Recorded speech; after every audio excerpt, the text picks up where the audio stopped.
الحمد لله نحمده ونستعينه ونستغفره ونعوذ بالله من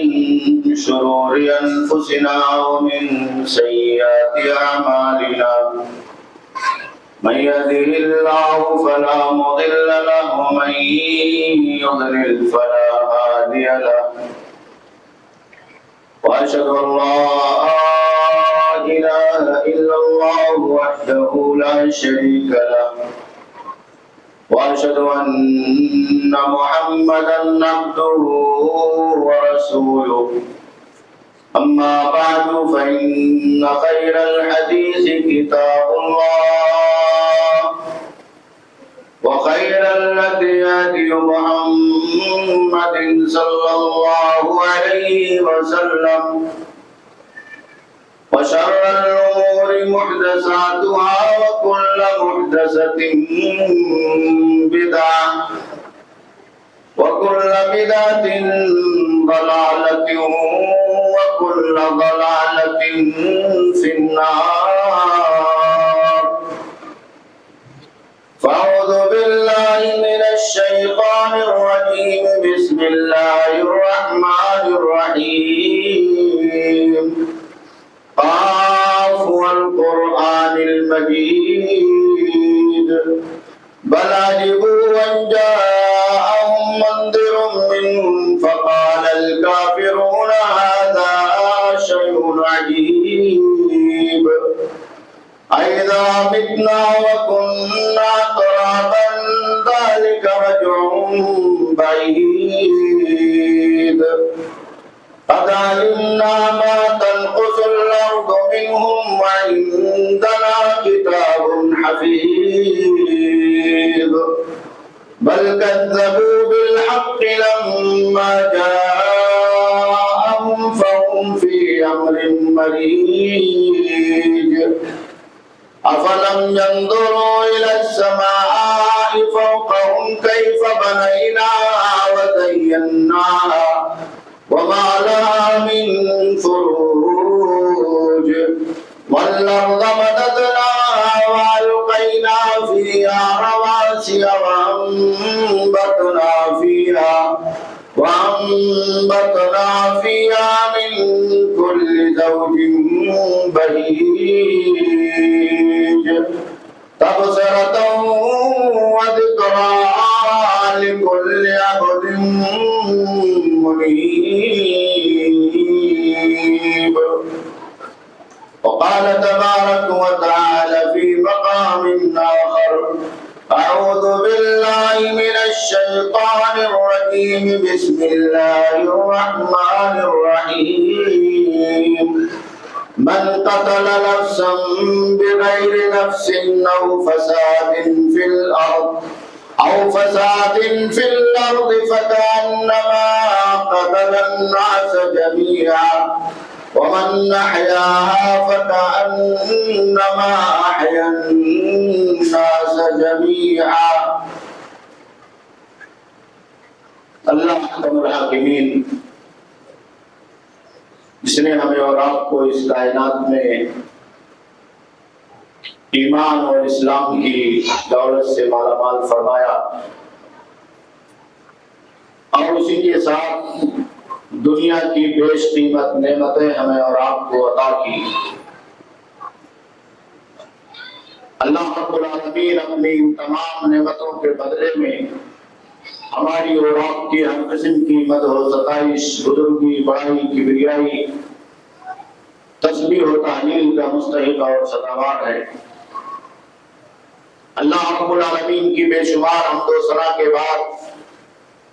اس کائنات میں بھیجے گئے تمام انبیاء کرام سیدنا آدم علیہ السلام سے لے کر کائنات کے آخری اور انتم نبی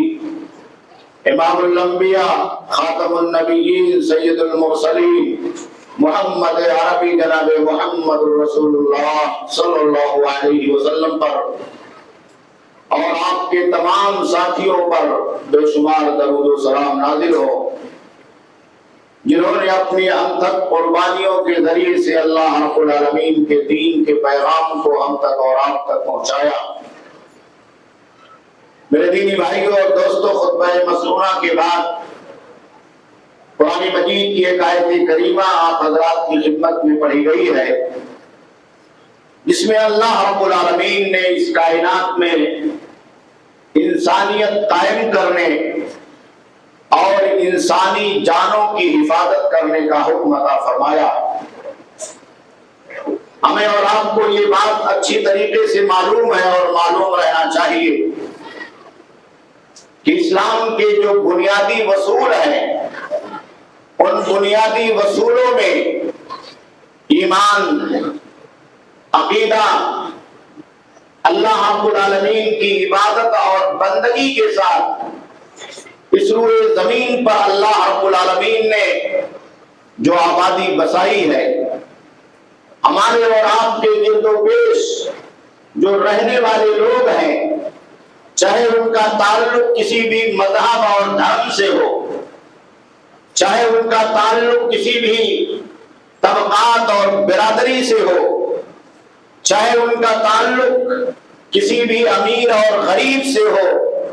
بڑے یا چھوٹے سے ہو، ہر ایک کی جان کو اللہ رب العالمین نے اس کائنات میں محفوظ کر دیا اور اسے معصوم الدم اللہ رب العالمین نے اور اللہ کے نبی صلی اللہ علیہ وسلم نے قرار دیا۔ اور یہ دین اسلام کا وہ وجہ امتیاز ہے جو دنیا کے کسی بھی مذہب میں اس طریقے سے اور ان صفات کے ساتھ نہیں پایا جاتا ہے جو ہمیں اور آپ کو اسلام نے اور پیارے پیغمبر جناب محمد رسول اللہ صلی اللہ علیہ وسلم نے سکھلایا۔ آپ تصور کیجئے کہ اللہ کے آخری نبی جناب محمد رسول اللہ صلی اللہ علیہ وسلم کو اللہ رب العالمین نے انسانی بنیادوں پر اور اس دنیا میں اخلاقی بنیادوں پر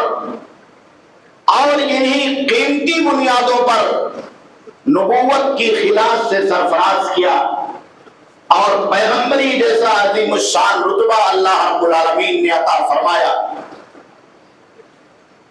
اما خدیجہ رضی اللہ تعالیٰ عنہا نے اسی لیے پیارے نبی جناب محمد رسول اللہ صلی اللہ علیہ وسلم کے بارے میں جب آپ پر پہلی وحی نازل ہوئی اور خوف زدہ ہو گئے، دلوں کے اندر روب اور دہشت پیدا ہو گیا، تو اما خدیجہ رضی اللہ تعالیٰ عنہا نے اللہ کے نبی صلی اللہ علیہ وسلم سے کہا تھا، کلا واللہ لا یخزیک اللہ ابدا، کہ اللہ کی قسم اللہ رب العالمین آپ کو رسوا نہیں کر سکتا، انک لتصل الرحم وتحمل الکل وتقری الضیف وتعین علی نوائب الحق، اس لیے کہ آپ اس دنیا میں انسانیت کو اور انسانی قدروں کو عام کرتے ہیں اور اس کو سماج اور معاشرے کے اندر مضبوطی عطا کرتے ہیں، آپ صلہ رحمی کرتے ہیں،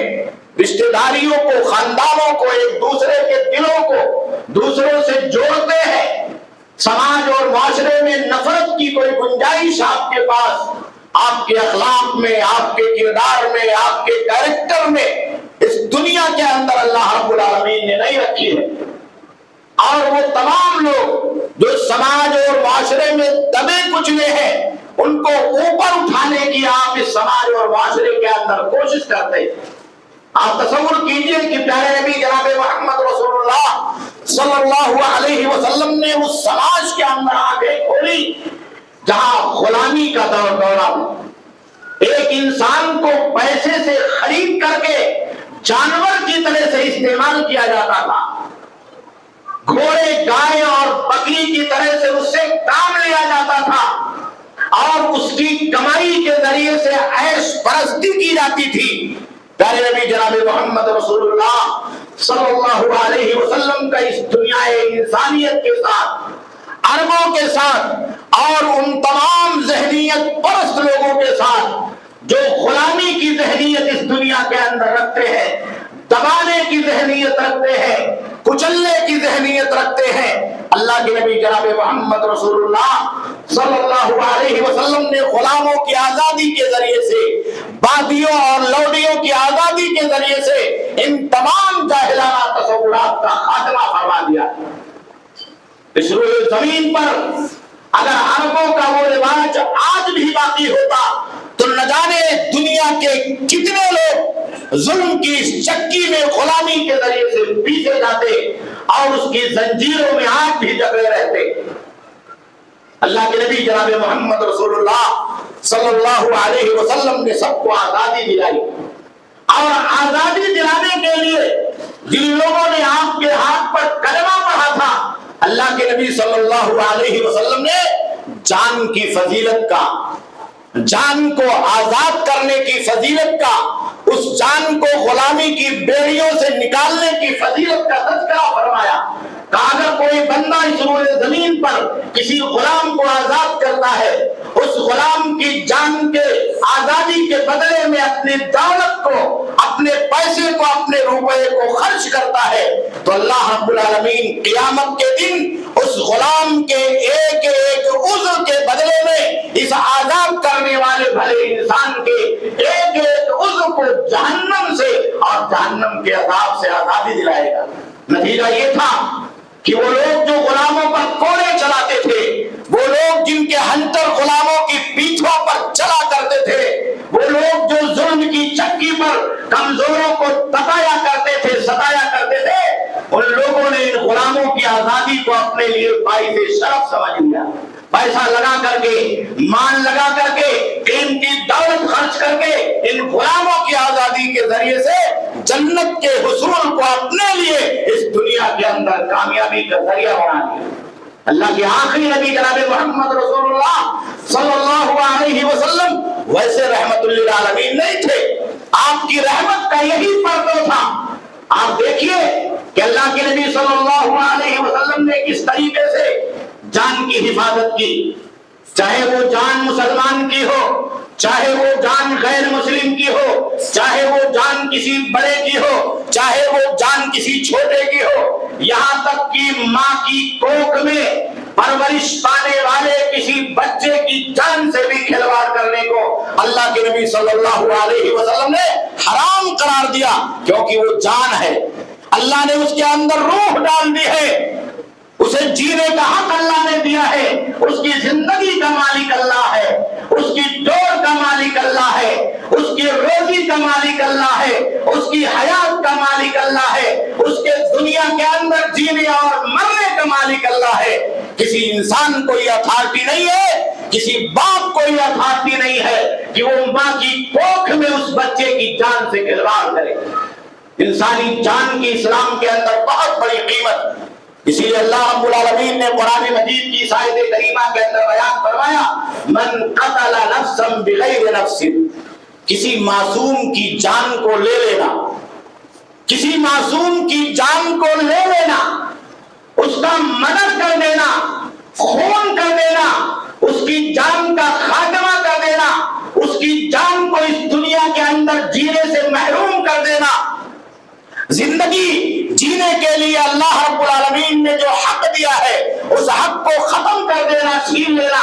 چاہے وہ اپنا بچہ ہو، چاہے وہ اپنی بیٹی ہو، چاہے وہ اپنا باپ ہو، چاہے وہ اپنا بھائی ہو، چاہے پڑوس میں رہنے والا مسلمان ہو، چاہے پڑوس میں رہنے والا غیر مسلم ہو، چاہے وہ کمزور ہو، چاہے وہ کوئی بھی انسان ہو، اللہ رب العالمین نے اور اللہ کے نبی صلی اللہ علیہ وسلم نے انسانی جانوں کے ساتھ کھلواڑ کو منع فرما دیا ہے۔ او فساد فی الارض، یا روئے زمین میں کوئی فساد کسی انسان نے کھڑا کیا۔ آپ تصور کیجئے آج دنیا کے اندر کتنے فتنے، ایک معمولی چنگاری نہ جانے کتنے جانوں کے ضیاء کا، لوگوں کے قتل کرنے کا، آبادیوں کے تہس نہس کرنے کا ذریعہ بن جاتی۔ اسلام کے اس فلسفے کو ہمیں اور آپ کو سیکھنا، مسلمانوں کو سیکھنا ہے، اسی بنیاد پر اپنی زندگی کو جینا ہے، اپنے اصولوں کو مرتب کرنا۔ او فساد فی الارض، یا روئے زمین میں کوئی فساد ہو گیا،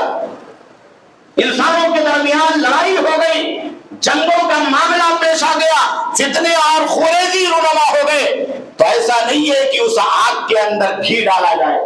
ایسا نہیں ہے کہ اس آگ کے اندر تیل ڈالا جائے،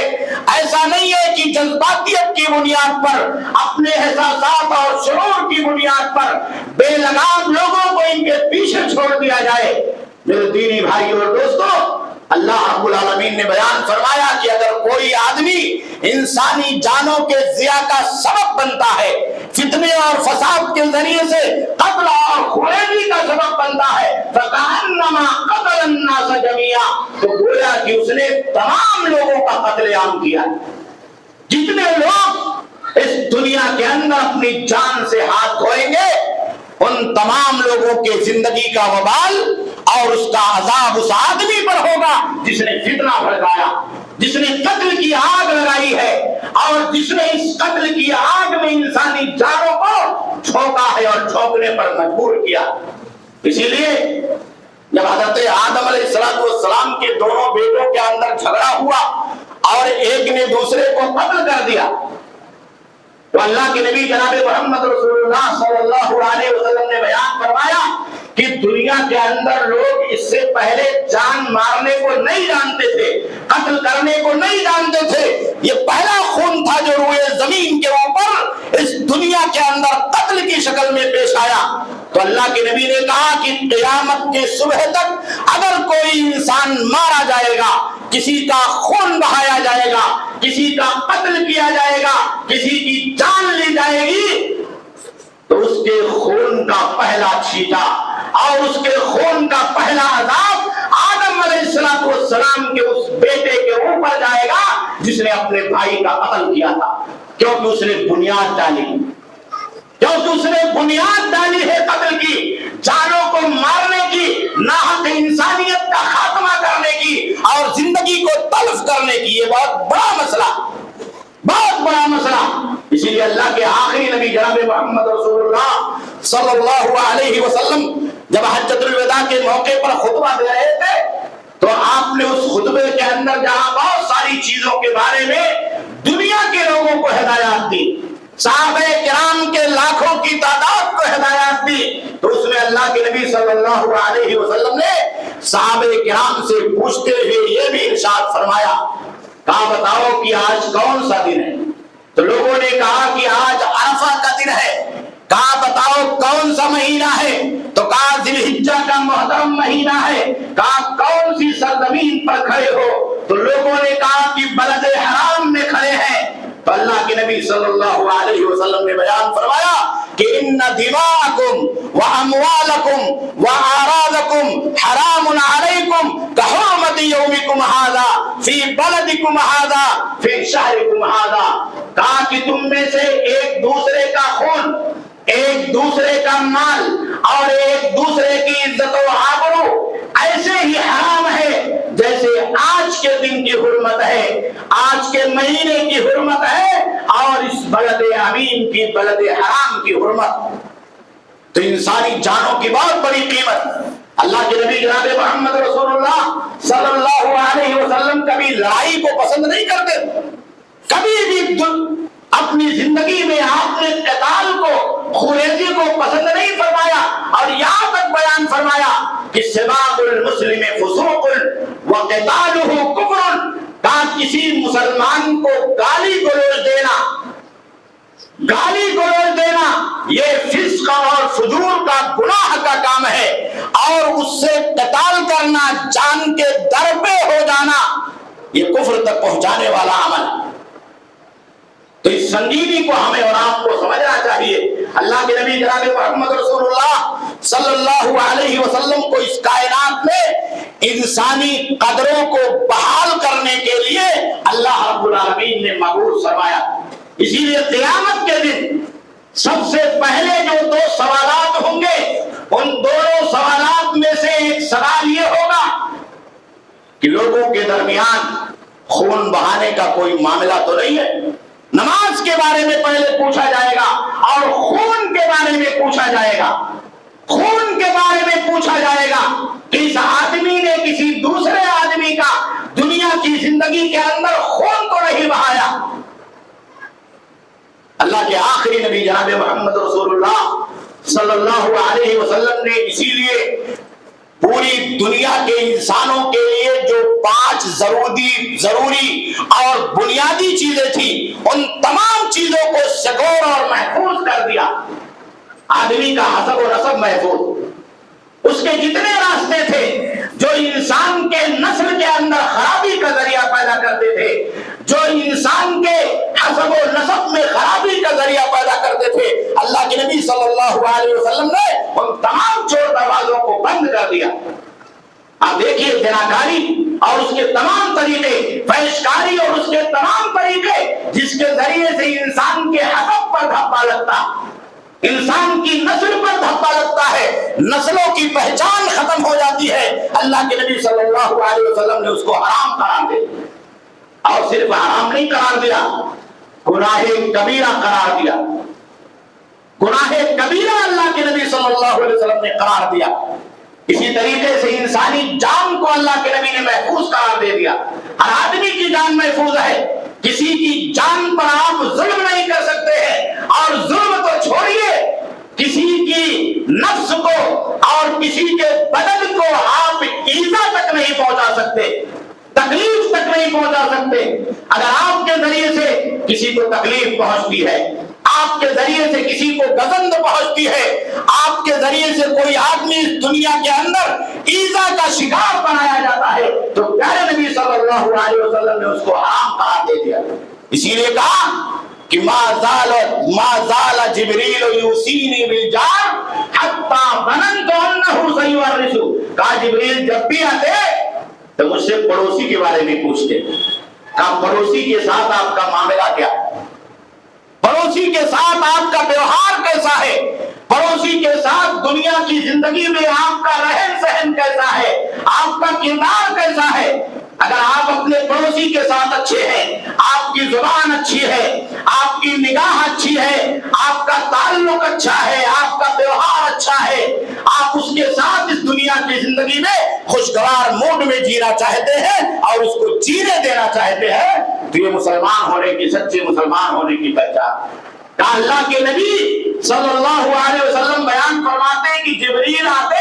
تو بار بار پوچھتے پڑوسی کے بارے میں، اتنا پوچھتے یہاں تک کہ مجھے گمان ہو گیا کہیں اگلی بار نہ آئے تو جبریل یہ وحی لے کر کے آئے کہ تمہارے گھر میں پڑوسی کا حصہ ہے، تمہارے مال میں پڑوسی کا حصہ ہے، تمہاری جائیداد میں پڑوسی کا حصہ ہے. حتی ظننت انہ سیورث. میرا گمان ہو گیا کہ اگلی بار آئے تو بیٹے کی طرح سے وارث نہ بنا دے، بیٹے کی طرح سے میرے مال کے اندر حصے دار نہ بنا دے. تو یہ بہت بڑی چیز ہے. انسانی زندگی کے اندر برائیوں کا خاتمہ،